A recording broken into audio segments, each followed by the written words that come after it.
I'd like to welcome you to BeMoreNews.com, the news before the news, where we uncover the truth. Dr. Cheatham, 10 days ago, June 2nd, an election went off. This entire week was spent counting votes, presumably. What's the word? Word is a failed election process, both on the state level as well as the individual level, which would mean the city of Baltimore. Both failed in a number of areas, and the question is, was it so significant that it had an impact on the results of any one of the elections, probably the mayoral election in specific? Were you surprised that Brandon won? I mean, he didn't lead any polls. He, I think, came in second in his own poll. I'm not surprised, but I'm one of the few people that puts no credence in polls. None. When you admit that you did a poll and you admit 20% or more you haven't talked to or have not decided, you can't come out with a poll knowing 20% of the people haven't even made a decision yet, and then you say you have a plus or minus 4 to 5% error rate. Where'd you come up with that 4 or 5 error rate? Your whole thing is error. It's error by the fact that you have a significant number of people that have not told you or have not made their decision where they're going to vote. You can't do a poll like that. Was there voter suppression? Yes, from my vantage point, yes. Why do you say? Voter suppression in at least 3 different areas. One, voter suppression when you don't give people the information that they need to have. At least in 2 specific areas that was apparent here. Information-wise, they wanted to clearly tell a couple of people, me being one, called the state board and said, one, you got to correct this information about what the date is to get the information in. 2, you got to let folks know they got to sign the outside. It wasn't until I had actually called and spoken with the staff 2 or 3 days later, then they got a new public service announcement talking about the error of not telling people directly that you got to sign. That's voter suppression. When you don't have ample polling places for people to either vote early or vote in a place where they can actually leave their ballots, when you don't have ample ones of those in a community that is predominantly African American as opposed to predominantly white communities, what are you saying to the black community? Even in the midst of COVID. Yes. So you got a mask on. COVID. What about COVID? Doesn't that add to it? COVID adds to it only that you have to make more adjustments to adjust to the COVID problem. That isn't an excuse for an election. Okay, the lieutenant governor, to my understanding, at least on 3 or 4 occasions, raised these questions during the Board of Public Works meeting in Annapolis to Linda Lamone, Esquire, of the State Board of Elections.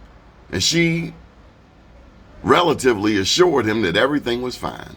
That's what the lieutenant governor said on 4 different radio shows that I specifically heard. He said that he asked the question, and the response he got that everything was fine and it would be okay. And clearly, he didn't believe it, though. He didn't believe it because he wouldn't have raised the question 3 times.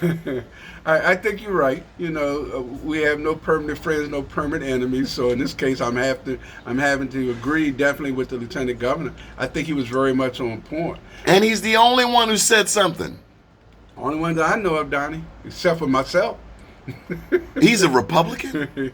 Yes. We are the Democrats in this 9-1 Democratic city. We talk about voter suppression is Republican, typically, and this is not at all a vote for 45 in no way, shape, or form. Well, here's where I would put responsibility on a Republican-run and operated city election board. There's no excuse for there not to be an early voting site in the Western District. There's none. That is the highest percentage of blacks in the city of Baltimore, in the Western District, and for 10 years, you don't have an early voting site there. And then you look at this election that we just had, the voting location. Where was the voting location in the Western District? Okay, but there was no early voting well, would you call this early voting? No, because it was limited. Matter of fact, it was more limited than normal. That's right. It was limited more than normal. But where was the site for West Baltimore where you had the highest percentage of African Americans? And here's the most important thing, Donnie: the largest capability of transportation. It's in the Western District. The largest amount of people that can get to a voting location is in the West. You got 16 bus stops there. You have the subway underground there. You have where's your nearest early voting location? The nearest is, you want to either pick the northwestern one or the southwestern one. Emerson High School? Emerson High School is southwest. Or Northwestern High School? Northwestern High School is northwest. That's a lot of space in between there. And this is the largest percentage of African Americans residing in the city of Baltimore are in the Western District. And you're saying these accident. people are being disenfranchised? Yes, they're being disenfranchised. Well, how can you possibly have that, Doc, when you have all of these black elected officials? My skin, but not my kin, as to how they conduct themselves. Doc, I don't believe in voting anymore. Don't give up, Donnie. I can't tell you that I do. And I'm not. This has nothing to do with 45. I mean, I'll go in and hold my breath for Biden, who doesn't know what to say out his mouth. But Baltimore City, state of Maryland, maybe in the state, but in Baltimore City, it's a joke. It's the democratic process has been perverted. The sanctity of my vote, the integrity of my vote has been raped and molested. I did not know how bad it was until I realized when I went to trial after trial after trial for the HBCU case and did not see members of the Maryland Legislative Black Caucus there. I can name the numbers. But they're on Facebook every day.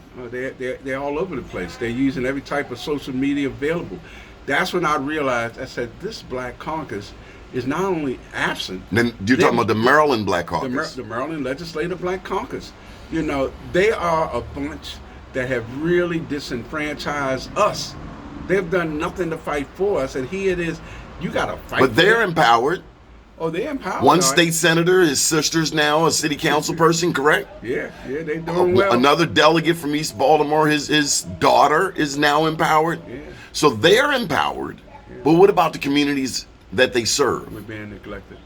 We're being overlooked. We're bamboozled, led astray, led amok.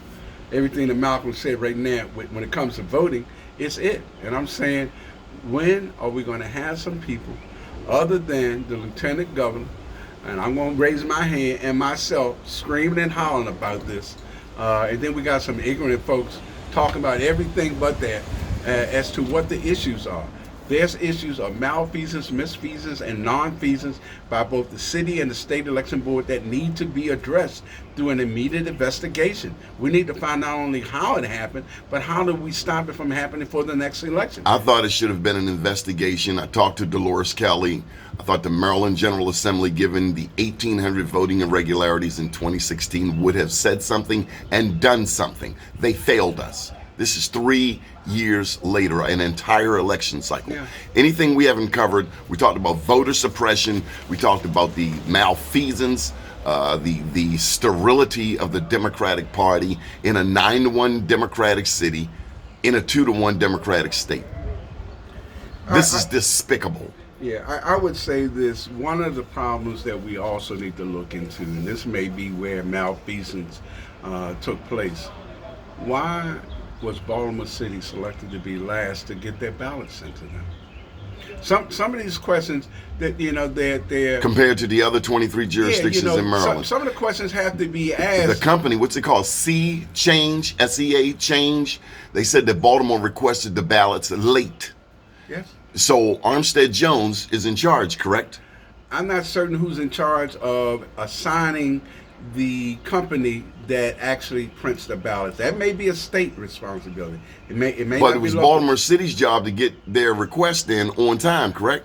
I'm not certain it was Baltimore City. I don't know whether or not that responsibility is given. But to you said the Baltimore state. City was the only one that is the one that received theirs late. Late. That's right. But and Sea Change blamed Baltimore City. Right. And what I'm saying is that we have to have all of the players at the table. We need to have the printer there, the state there, and the city there. Let's ask some questions while all three are there so that they can't point the finger at the one that's not there. I'm saying the investigation is what I agreed with when I got the calls from Atlanta, is that they were calling for, and I was saying, why aren't we calling for an investigation immediately into what the city did, the printer did, what the city board didn't do, what the state Because board that would didn't call do. for accountability. That's right. Didn't you tell That's me it. that That's it. 20,000 what the lieutenant governor said 20,000 ballots? were undeliverable. 20,000. 1,000, not 2,000. I caught a case where a dead person, someone voted in a dead person's name. Well, if that is known, then that needs to be reported, because that is actually going against law. I would say this: a number of people we are hearing had relatives basically get ballots from deceased individuals. Then that needs us to bring in two other additional entities. It needs us to bring in the DMV as to what information they send to the election boards. We also need to bring in the register of wills. How often and what documentation can you show us what you sent to the election board on those people being deceased? You got married couples. One person got a ballot, the other didn't. They've That's been right. voting in the same place for years. There are questions that have to be asked. Have you heard and this on the answered. media? I mean, all through the campaign, we heard from Fox. We heard from Fox every day. We heard from 13, 11, 2, the Baltimore Sun. The people that should Have be you heard saying- anything from any of these media outlets? Was- Kai Jackson, Well, they all Mary Bubala, they all had something to gain. Here's the question: Jane Miller. Why haven't we heard from the NAACP? Have you heard from the NAACP? No, the ACLU, the League of Women Voters. Why haven't we heard from the groups that historically have been basically riding her? And I'm going to call out as well. Why haven't we heard from the leaders of Beautiful Struggle? They Who? talk about all these planes flying in the air. Why aren't they talking about this election? Who? Leaders of a Beautiful Struggle. Why are they so quiet? Oh, the young guys. Yeah, young guys and young girls, intelligent group. I'm saying the groups that are dealing with elections, all Maybe of them, they have their own all- agenda. I all don't of- know. most We'd of have to interview Adam. You saying you haven't heard from Adam Jackson, No. Davon Love? No, not on that issue. Not on the issue of the problems with the election. No. Hey there, how are you? All right. Well, let us finish up. Any final thoughts? I would say this, Donnie. Thank you for sharing the information that is. And clear. you've been wrong too. I got to tell you, you was wrong. You said you and the lieutenant governor are the only ones Only who have ones raised I know that have questions. been raising hell about Well, I've this. raised questions Well, significantly Donnie, here on when the Big last time I've seen you? before COVID. So I can't say something that I don't know about, Donnie. I saw you at the food giveaway around there. You had around the corner.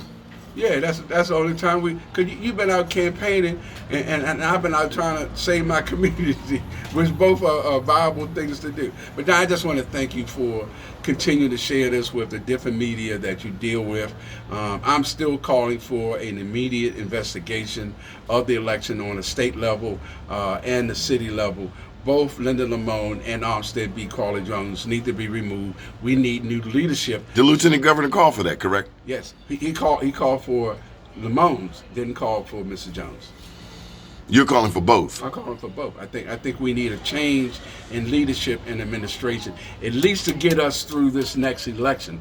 Then how they deal with that whole system of who gets fired, who does not get fired, how you go about it. But it's clear these two individuals that are the leaders of both of the election boards, state level and city level, have significantly failed us. The best way you deal with failure is you remove them. Don't blame. But the they were given a employees. chance back in 2016. And And that's why they so gotta be moved. that's where I see corruption.